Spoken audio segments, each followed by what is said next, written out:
दूसरे गांव जाने के लिए राइस्टार अपने हेलीकॉप्टर में बैठकर अपने गांव से उड़ान भरता है। राइस्टार तेजी से जा रहा ही होता है कि तभी हेलीकॉप्टर में अचानक से आग लगती है। वह हेलीकॉप्टर सीधा एक अनजान से गांव में जाकर क्रैश हो जाता है।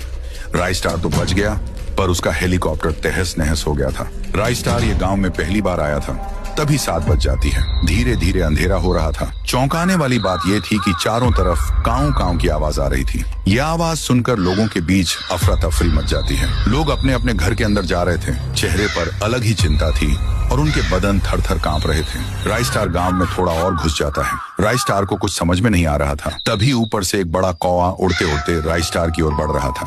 वह कौवा राइस्टार पर हमला करने ही वाला था कि पीछे से किसी ने गोली मारी और वह कौवा वहीं मर गया। पीछे लाल शर्ट पहन एक आदमी आकर राइस्टार को हाँपते हुए कहता है, ओ साहब जी, तुम इधर क्या करता है? 7 बज गया, तुम यहाँ के नोही लगते हो। चलो जल्दी मेरे घर पे, वरना वो आ जाएंगे। राइस्टार उस आदमी की बात मानकर उसके घर में चला जाता है। अरे भाई, मुझे कोई बताएगा कि इस गांव में क्या हो रहा है? ये चारों तरफ से काऊ काऊ की आवाज क्यों आ रही है? और वो कौवा तो मेरे मुंह में ही घुसने वाला था। अच्छा हुआ तुमने उसे गोली मारी।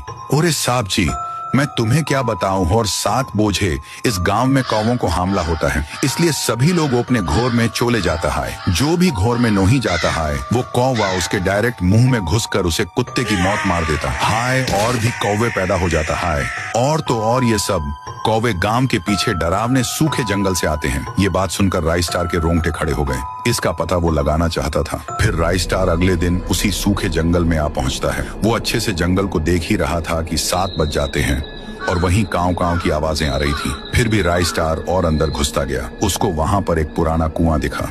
काऊ काऊ की आवाज उसी में से आ रही थी। राइस्टार ने जैसे ही कुएं के अंदर झांका तो उसमें से कौवे निकलने लगे। राइस्टार ने डायरेक्ट अंदर उड़ी मारी। वह नीचे तेजी से गिरता गया और वो कुएं के पूरे नीचे आ जाता है। पर वहां पर एक काले कपड़ों में एक चुड़ैल थी। चुड़ैल पलटकर राइस्टार को गुस्से से देखती है। मुझे पता है तू ही उस गाँव में कौवे भेज रही है और लोगों को मरवा रही है। तू बता जल्दी, ऐसा क्यों कर रही है? तू कौन होता है मुझसे पूछने वाला? अब तू नहीं बचेगा। तू अगर मुझे बताएगी तो मैं तेरी कुछ मदद कर सकता हूँ। बता। इतना कहते ही वो चुड़ैल रो के कहने लगती है, ये बात है 5 साल पहले की। तब मैं सारे गांव की महारानी थी और इस गांव में रहा करती थी। तभी एक दिन मेरे दरबार में मेरा मंत्री आया और कहने लगा, महारानी जी, आपके सल्तनत में एक ऐसा कुआं है जहाँ पर पानी की जगह सोना बहता है। अगर हम उस सोने को निकाल लेंगे तो हमारी सल्तनत में कोई भूखा नहीं सोएगा। उसके बाद क्या था, उस मंत्री ने मुझे एक जंगल में इसी कुएं के पास लेकर आया। उसके बाद मैंने इस कुएं में सोने की आस में झांकने लगी। तभी उस मंत्री ने मुझे पीछे से धक्का दे दिया और सीधा मैं उसके अंदर गिर के मर गई। उसने मुझे पागल बना के मेरी जान ले ली और खुद वहां का राजा बन गया।